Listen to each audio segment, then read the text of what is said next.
Dongguan, dans le sud de la Chine. Il y a 20 ans, ici, il n'y avait que des rizières et des élevages de canards. Aujourd'hui, la ville est devenue la capitale mondiale de la fabrication de jouets, de chaussures, de meubles ou d'appareils photo. Dongguan, c'est la vitrine du Made in China. Après le renvoi de 20 millions de poupées Mattel, rendez-vous dans l'usine modèle de son concurrent Vitech, le leader mondial du jeu éducatif, pour une visite au pas de charge. Bonjour, bonjour.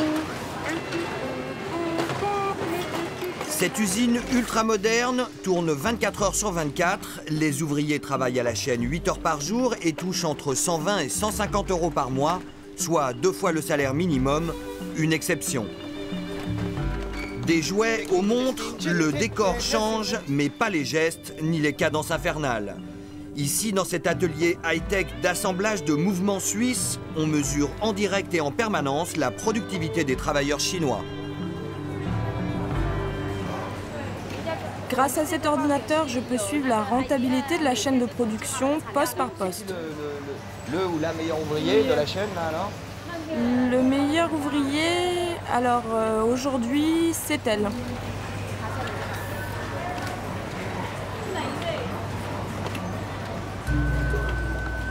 La recette du Made in China, une main-d'œuvre inépuisable, à des salaires défiant toute concurrence. Mais les récents renvois de poupées, de dentifrice empoisonné, de piles défectueuses ou d'aliments périmés ont placé la Chine au banc des accusés. Alors les produits chinois sont-ils vraiment pourris? Ces 10 dernières années, les consommateurs voulaient surtout des produits pas chers. La qualité n'était pas leur priorité. Aujourd'hui, tout ça a changé. Le marché exige aussi de la qualité et les fabricants doivent s'adapter pour être à la hauteur des normes internationales. 11h30, c'est la pause. Comme dans toutes les usines de Dongguan, les ouvriers prennent leur repas sur place.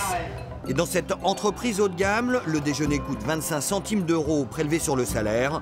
Un véritable luxe.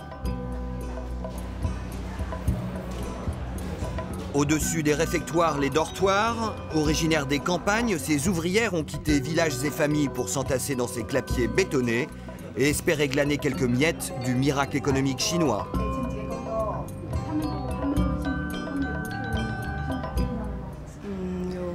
En ce moment, nous habitons à 6, mais on peut aller jusqu'à 10 personnes. Que des femmes. Moi, ça fait 11 ans que je travaille et que j'habite là. Je fais le ménage dans l'usine. On paye juste l'électricité et l'eau, à peu près 5 euros par mois. Ils ont des maris, des enfants? Il y a une famille? Oui, les enfants étudient au village. On ne les voit pas souvent. Nous n'avons que 2 à 3 jours de congé par mois et ils habitent loin d'ici. Quant à nos maris, ils travaillent dans d'autres usines. C'est une vie difficile? Une vie difficile, pourquoi? Non, ils sont heureux de travailler et de vivre ici. C'est beaucoup mieux que dans leur village. Voilà pour les conditions de vie dans une usine modèle. Place maintenant aux sous-traitants, ceux qui n'ont de compte à rendre à personne. À Dongguan, où sont fabriqués les 2/3 des jouets vendus dans le monde, il suffit de se présenter comme investisseur pour découvrir la face cachée du Made in China. Cette entreprise, choisie au hasard, fabrique des figurines en plastique sans aucune licence. Après une rapide négociation, les directeurs acceptent notre commande d'1 million de faux personnages Simpson, livrables à Hong Kong dans 1 mois et demi, à temps pour le marché de Noël.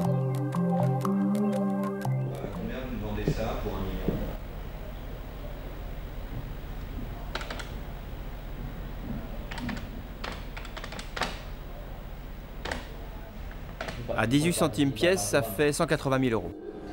Suit la visite de l'usine. À cet étage, 400 ouvriers se relaient 24 heures sur 24 pour peindre les figurines. Visage creusé, silhouette voûtée au bord de l'épuisement, voici les esclaves de la Chine d'aujourd'hui. Aucune protection contre les émanations de peinture, ni de contrôle de qualité. C'est le règne du Made in China version pirate. C'est pas dangereux pour eux, pour les yeux? Non, non, tous nos produits respectent l'environnement. Tout est conforme aux normes européennes et américaines. Ici, plus les ouvriers travaillent, plus ils gagnent. Ça va jusqu'à plus de 100 € par mois. Voilà pour la version officielle. En réalité, les ouvriers sont traités comme du bétail, corvéables à merci. Tu gagnes combien? Je ne sais pas. Ça fait 2 mois que je travaille ici et je n'ai toujours pas été payé. Un peu plus loin, un adolescent manifestement mineur porte des caisses de figurines prêtes à l'exportation, destination les États-Unis. Tu as quel âge? J'ai 18 ans. Je travaille ici depuis presque 1 an, 10 à 12 heures par jour. Horaire illimité, salaire de misère, syndicat interdit, c'est la loi sauvage du Made in China communiste. Un modèle économique qui n'est pas seulement réservé aux milliers de petites entreprises comme celle-ci, qui assurent la prospérité de l'Empire rouge. Nombre de grandes marques internationales abusent également de ces sous-traitants esclavagistes en toute impunité. Hong Kong, sur l'autre rive du delta de la rivière des Perles. Un pays de système, ici c'est toujours la Chine, mais dans sa version droits de l'homme et liberté de parole. Jenny Chan anime une ONG qui lutte contre les abus dans les usines. Depuis 3 ans, elle enquête sur les pratiques du géant Disney en Chine et publie des témoignages accablants.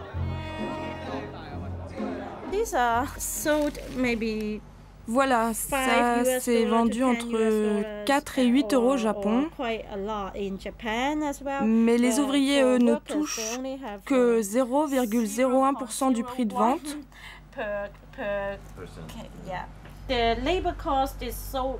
Le coût du travail est si bas, ils n'ont pas de congés payés ni de sécurité sociale.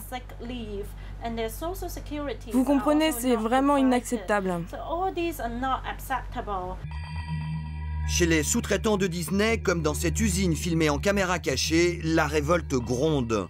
En février, dans cet atelier, 5 ouvriers ont décidé d'attaquer leur employeur pour non-respect du code du travail, une première qui les condamne aujourd'hui au chômage. Ils ont tenu à nous rencontrer en Chine pour briser la loi du silence et dénoncer à visage découvert l'exploitation dont ils ont été victimes. Chaque mois, je fabriquais 10 moules de Mickey différents avec lesquels ils produisaient des millions et des millions de figurines. Voilà, regardez, c'est mon planning de ces 2 dernières années. En janvier, par exemple, j'ai travaillé plus de 350 heures. En dehors du 1er janvier, j'ai travaillé les 30 jours du mois, même les samedis et les dimanches. Est-ce que vous avez le sentiment d'être un peu comme des esclaves? Eux, au moins, ils n'avaient pas d'électricité et du coup, ils étaient obligés de s'arrêter de travailler la nuit. Nous, on nous fait bosser jusqu'à l'aube. On nous traite pire que des esclaves. Déboutés par la justice chinoise, les 5 ouvriers rebelles veulent attaquer aujourd'hui Disney devant les tribunaux de Hong Kong pour prouver que le Made in China a ses limites, même quand on s'appelle Mickey.